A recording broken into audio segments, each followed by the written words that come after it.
ہماری قوم کو پتہ نہ کیا ہو گیا. میں دیکھتا ہوں ہزاروں نے جوئے کی بولی لگا کر اپنے گھروں کو نیلام کر دیا. کبھی پتہ نہیں ہمیں عقل آئے گی کہ نہیں آئے گی, یا ایسے ہی مر جائیں گے سڑ کر. کتنی مرتبہ لوگوں سے معلوم کرتا ہوں یہ تو بیچارہ بڑے اچھے حال کا تھا, لوگ کہتے ہیں نہیں پڑ گئے, وہ کم وقت ایک نئی جوئے کی شکل آئی ہے کمپیوٹر کی شکل میں, پڑ گئے. ارے اللہ کے بندو, جوئے میں برکت تلاش کر رہے ہو؟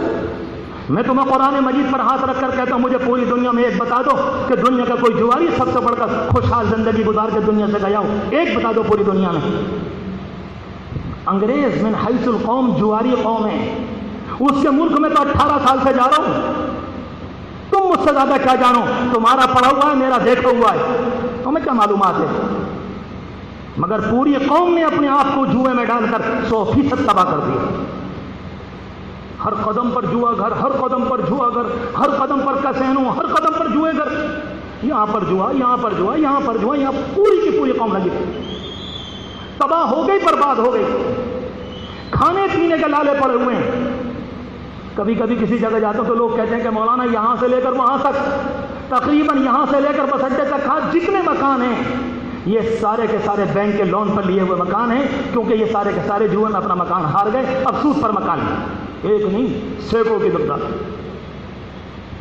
کیا ہو گیا ہمیں, اس جوئے میں تلاش کر رہے ہو؟ ماں باپ جو پرانی دولت دے کر گئے تھے, وہ بیچاری ماں جو اپنی بیٹی کے لیے ایک ایک پیسہ جوڑ کر رکھتی ہے کہ بڑے ہو کر کسی طرح سے اس کی شادی کروں گی, اس ظالم نے اس سے بھی جوا کھیلا, صرف یہ سوچ کر کے 1 کے 2 ہو جائیں گے, 2 کے 5 ہو جائیں گے. کوئی بات ہوئی, کہاں گیا اسلام؟ کیسا اسلام, کس بات کا اسلام, کہاں ہے؟ اللہ کے رسول علیہ السلام کی ایک حدیث شریف ہے, آپ نے فرمایا تھا بدا الاسلام غریباً, اسلام اجنبی ہو جائے گا, نظر نہیں آئے گا. اسلام اجنبی ہو جائے گا, نظر نہیں آئے گا. اس زمانے کے اندر لوگ کہتے ہیں اجنبی ہو گیا, اجنبی نہیں ہوا. کہتے ہیں ہم کیسے مانے کہ اسلام اجنبی ہو گیا. اقوام متحدہ امریکہ میں جو دنیا کا سب سے بڑا آفس ہے, تقریباً 55 اسلامی ملکوں کے جھنڈے لہرا رہے ہیں. لوگ کہتے ہیں ہم کیسے مانے کہ اسلام اجنبی ہو گیا. نہیں, یہ جھنڈے ہیں, اصلی اسلام اجنبی ہو گیا نہیں ہے. وہ انصاف, وہ ہمدردی, وہ اخلاق, وہ حلال طیب مال, وہ پاک کمائی, وہ پاکیزگی, وہ پاک سننا, وہ پاک دامنی, وہ آخری درجے کی حیا, وہ مسلمانوں کا شعار, وہ ہماری زندگی جو ساری دنیا میں قابل نمونہ تھی, یہ ساری چیزیں اجنبی بن گئی.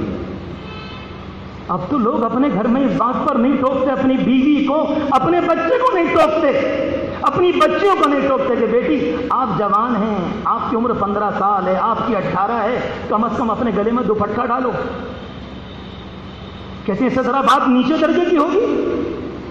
مجھے معلوم ہے یہ چیزیں ہمیں کڑوی لگتی ہیں, لیکن خدا کی قسم اگر میں آپ سے نہ کہوں تو میں نے آپ کو دھوکہ دیا, میں نے خیانت کی آپ کے ساتھ, اور کل کو اللہ کیا مجھے بھگتان بھگتنا پڑے گا. یہ اسلام ہے. حضور پاک علیہ الصلوۃ والسلام کے دروازے پر حضرت عائشہ رضی اللہ تعالیٰ عنہ کی بہن آئی, بہت چھوٹی عمر تھی, لیکن اتفاق سے ذرا کپڑا ایسا تھا ذرا ہلکے درجے کا. آپ نے فرمایا تمہارے لیے کپڑا مناسب نہیں ہے. سیدھی سیدھی بات, ایک موقع پر ایک میدان کے اندر ایک اللہ کی بندی کا بچہ گم ہو گیا. ابو داؤد شریف کی روایت میں آتا ہے بچے کو تلاش کر رہی, مگر منہ کے اوپر نقاب بندھا ہوا ہے, سر سے لے کر پاؤں تک پیک ہے, اور آنکھیں کھلی ہوئی, اور اپنے بچے کو تلاش کر رہی, پتہ نہیں زندہ ہے کہ مردہ, زندہ ہے کہ مردہ.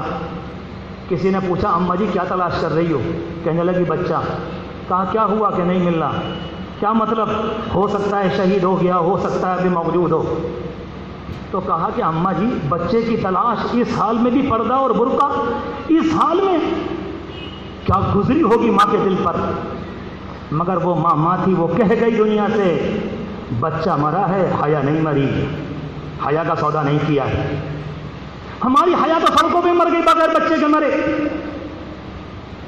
اور اس سلسلے میں کوئی سوچنے کو تیار نہیں. بڑے بڑے علماء کے گھر بہ گئے, میں آپ سے کہہ رہا ہوں دین والوں کے گھر بہ گئے. اور بیچاروں نے سوچنا ہی بند کر دیا، گویا کہ کمپرومائز کر لیا، صلح کر لی اس بات سے، یہ بھی چلے گا، یہ بھی چلے گا، ننگا پن بھی چلے گا، گریبان یہاں تک کھلا ہوا چلے گا، یہاں تک کا بھی چلے گا، بغیر آستین کا بھی چلے گا، کرتے یہاں تک چلیں گے۔ تو پھر یہ کیوں نہیں کہتے کہ مرتد ہونا چلے گا، مشرک ہونا چلے گا، کافر ہونا چلے گا؟ سیدھے سیدھے اسلام کو چھوڑ دو۔